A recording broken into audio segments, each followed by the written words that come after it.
You can read the patch notes for the new Palworld update, but you won't learn everything that's actually in the update. So that is what we're breaking down in today's video. If you enjoyed, don't forget to leave a like, share with friends, comment your thoughts down below. So this dude bred the new Bella Noir Libero and was able to pass down Siren of the Void, passive skills, breeding, we know how it goes, but also got the signature move, Apocalypse.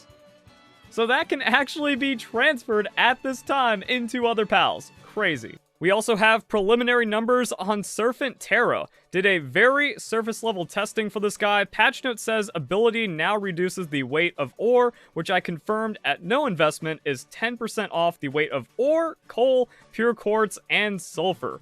Coal being really nice, especially because like you have ore in your base, so you make larger coal runs, more refined ingots. GG, easy, not stone or ingots. Stacking 4 gives you 40% off the weight. Wait a second, that doesn't sound right, because the patch notes said that while riding Serent Terra, you get a weight reduction. Well, I went into the game and I tested this myself. So I have the weight reduction. I'm not riding Serent Terra. It's in my party, and you have to craft the saddle.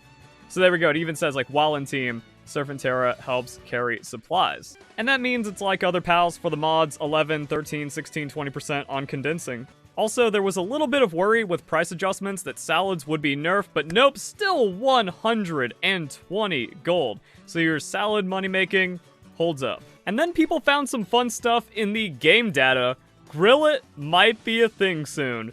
So we have fire chill it. Interesting, as well as some other pals. Probably take a while for them to be added, but data mining after the new update revealed was likely new pal variants, element swap of Wixen and Catris. Oh man. So we got Cat Mage Fire, Fox Mage Dark, King Bahamut Dragon. Game data for Blazamut is King Bahamut, nice. And then Ground Gorilla. I didn't think, like, Gorillat's just kind of been an inconsequential pal, but Ground is interesting. Ground Beetle, and then we have Grillet, Sky Dragon Grass. Really? Grass Wyvern? That's cute. Ground Scorpion, Hades Bird Electric. So we have a Ragna Hawk swap, kinda. That's neat. And then Dark Bushi. That's cool. And comment your thoughts down below on that one. Like, yeah, we're just getting more pals and types, and with this showing boss, it also shows, like, yeah, they can just patch in alpha pals without any kind of major game update, or they could be prepping for the new island and all of that fun stuff. And, like, that's not even, like, version 1. We're still in early access. This is gonna be, like, some Minecraft stuff where it's, like, the beta lasted forever and still gave us, like, crazy big updates, and just gonna be more frequent with these developers. How in-game IVs look through the ability glasses. It's just a straight-up mod. You defeat the Bella Noir raid 5 times, you get the items for it, you get the glasses, and then you just see the IVs when you catch the pal. That's awesome.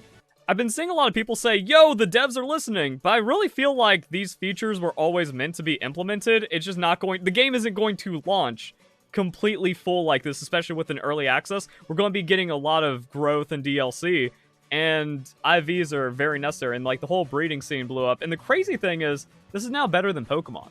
Because Pokemon still has a judge. It's like, yeah, it's either best or figure it out. But now you can actually see the numbers, and that's really good. Great when catching alpha pals. Great when building up a breeding chain. That is awesome. And like for people that haven't grinded it out and unlocked it, that's what you're looking forward to. And that's like in-game. This is the end-game feature to look forward to, much like the judge used to be in the battle tower or the in-game facilities inside of Pokemon. When you've hit peak breeding and ultra farming, that's your quality of life. Really cool. PSA. Brothers of the Eternal Pyre drop Polymer, not in patch notes. Yeah, good information for not in patch notes.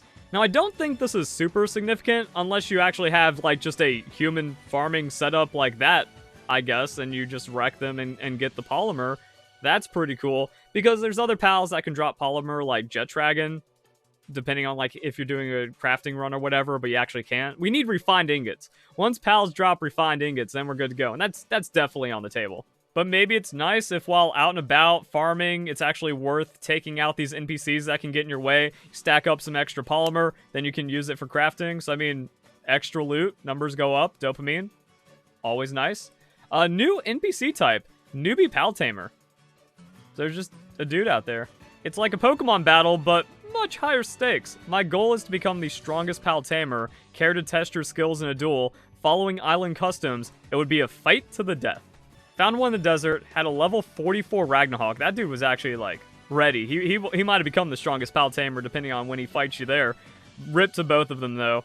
So, I haven't encountered this. There's not a lot of extra details. I guess it's like the Black Marketeer. They send out a pal, and then, like, you can kill them and catch the pal or something, or try to catch the pal to stifle the fight a bit. PSA, you can now convert pal souls between themselves. That's huge. That's amazing. That's awesome. So depending on your game state, if you have a lot of upgraded pals and just tons of small pal souls you're not using from fainting wild pals or just picking them up in chests or on the ground, now you can make medium pal souls. Same thing for the other way around. You skip ahead, you loot some large pal souls from the mountain area. Well, I don't need them yet. I need some small pal souls to get all my stats up to medium and large. You can just break them down and you still have good conversion, or you can end up making large pal souls. Like, this just doesn't seem correct that it only costs 4 small to make a large. We take that. That's awesome. Look how they massacred my boy. So yeah, this was in the patch notes. Alpha pals having different stats has been fixed. So the Alpha Jet Dragon doesn't have 10,000 health anymore, which was kind of interesting because if you caught it wild, that means you couldn't breed like the ultimate perfect Mega Jet Dragon. So you could choose between inflated health or bonus attack, defense, or speed, or whatever else you wanted on your Jet Dragon. But because Alpha Pals can hatch from eggs, they probably had to stop that so you couldn't get a 10,000 health Jet Dragon that also hatched and was bred perfectly and all kinds of other crazy stuff. That does have some ripple effects. We saw this with the original data mine that Blahable kind of made note, like, hey, there's a few pals that have different stats depending on how they're caught. That seems to have been normalized. Alright, now we get into something funny. So, in my previous tips and tricks videos, I've talked about Ragna Hawk propaganda, that this pal is underrated and now it's becoming like a mainstay because it does so many good things. Most importantly, has a very small size, smallest of any flying mount. This allows it to move through caves or mine shafts without getting stuck. Also, it's easy to obtain.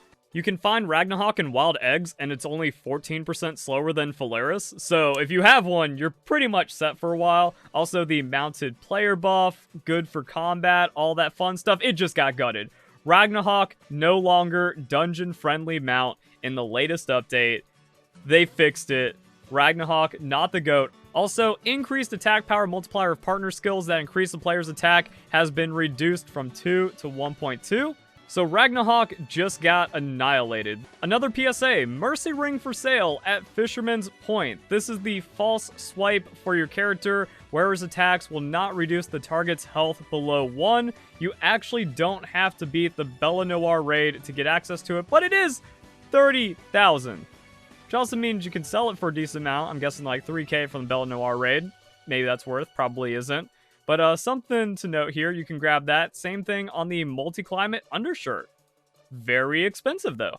Also, we can see some other price adjustments. I'm pretty sure the undershirts for weather were much cheaper than 7,000. Weren't they like 1k? And as you can see in the background, this is also available in the desert area. You can now breed Jormuntide Ignis earlier in the game. It has a proper breeding recipe. Haven't tested though, but looking through PalDB, this showed up. This makes a lot of sense because you can breed Frostallion with a Blazehowl knocked to get Frostallion knocked, but you can't do anything to, or you couldn't do anything to get a Jormuntide Ignis. This is also going to be a lot better because now if you get a Jormuntide that has a lot of good work speed, you can then breed it with a Blazehowl and get Jormuntide Ignis. This also expands the breeding chains quite a bit.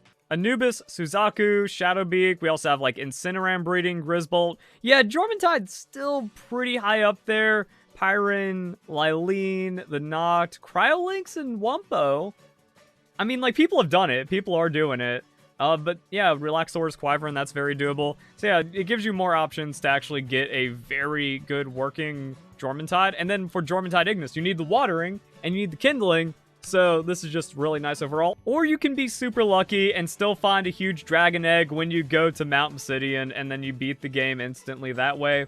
and then just talk about new ore mining camps being amazing. But we already knew that the new ore mining camps were going to be amazing. You just get that work speed going, and they're going to be great. So that's going to be a lot of fun and change a lot of the base dynamics. And there we go, guys. Hope you learned something about the patch from this video. If there's other things not covered in the patch notes or other PSAs and stuff, comment them down below. Hope you guys enjoy the video. Hope you all have a nice day. Thank you very much for watching.